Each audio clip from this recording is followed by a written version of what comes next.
Денеска, во знак на незадоволство, повторно Независниот синдикат на државна администрација, каде што функционира и независен синдикат на судска служба, организираме протест со кој што ги изразуваме нашите незадоволства во делот на начинот и постапките за делење на одредени додатоци само на одреден орган. Имено, незадоволството не е само во судскиот систем, незадоволството има и во другите органи. Актуелно е царината, управата за јавни приходи, затворскиот систем и така натаму. Во рамките на синдикатот, во постапка сте уште неколку протести да направиме и за другите служби. Ние како независен синдикат на судска служба учествуваме и во предлог изменет закони за судска служба. Воедно овој период на неколку наврати комунициране и имаме состаноци со председателот на судскиот совет, каде што му кажане потребите за брзо и навремено регулирање на додатоците на плата согласно правилник за додатоци на плата. Но, бидејќи во рамките на судскиот совет немаме слух, ние моравме да повторно да се организираме во рамките како овој протест, што ќе следи и понатаму доколку не се уважат нашите барања. Нашите барања се адекватно зголемување на платата спрема трошоците на живот, но овој период имаме покачување на плата за 30% во делот на дел од Министерството за финансии. Дел од Министерството за финансии. Незадоволството е големо, не само во судскиот систем, туку и пошироко.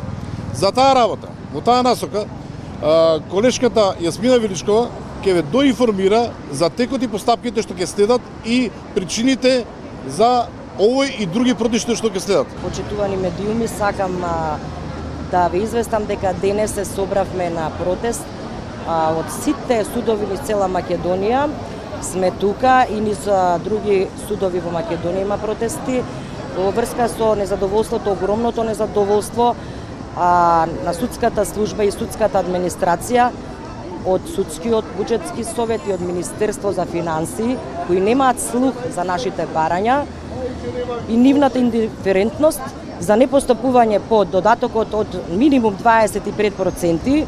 Ние како судска служба бевме на состанок минатата недела кај председателот на судскиот совет. Тој ни вети дека ќе има додатоци, меѓутоа истиот ден изгласа додатоци за неговата служба, за судската служба на судскиот совет, за судскиот совет и за Академија на суди, а за нас само 5% и уште немаме одлука ни за тие 5%. Тоа е понижувачки, бидејќи судскиот буџетски совет се полни од наши средства, а не од вработените во судскиот совет, така да нема никаква логика 25% на неговите вработени, а на нас 5% на сите судови вработени во судовите низ Македонија. Верувајте дека сме на маргините, службениците во судовите работат освен прва смена и по 2 смени попладне, по 2 работни места за да опхранат семејства, да платат плати. Доставувачите немаат легитимации, немаат торби, а одат во различни места да доставуваат пресуди, упатни акти, затворски казни. Значи, немаат слух ни судскиот совет, ваков судски совет не знам дали треба да постои. А министерот за финансии исто треба да се запраша како на неговите вработени покачи плати, а на судскиот вработените во судската служба нема слух ни да не прими, а камоли да ни покачи плати. Ние бараме плати, покачување на плата во 30%, исто како кај Министерството за финансии, и бараме нашите додатоци кои ни беа исплаќани се до изгласување на 78% на функционерите, кога им беше изгласено, до тогаш ни беа плаќани додатоците. Од тој месец повеќе немаме додатоци. Од наши средства се двои за функционерите.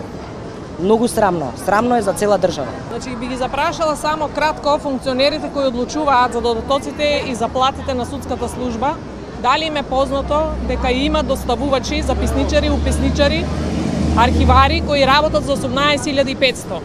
Па би ги замолила да земат да пресметат колка е разликата од 18.500 до 180.000 денари кои тие ги земаат месечно.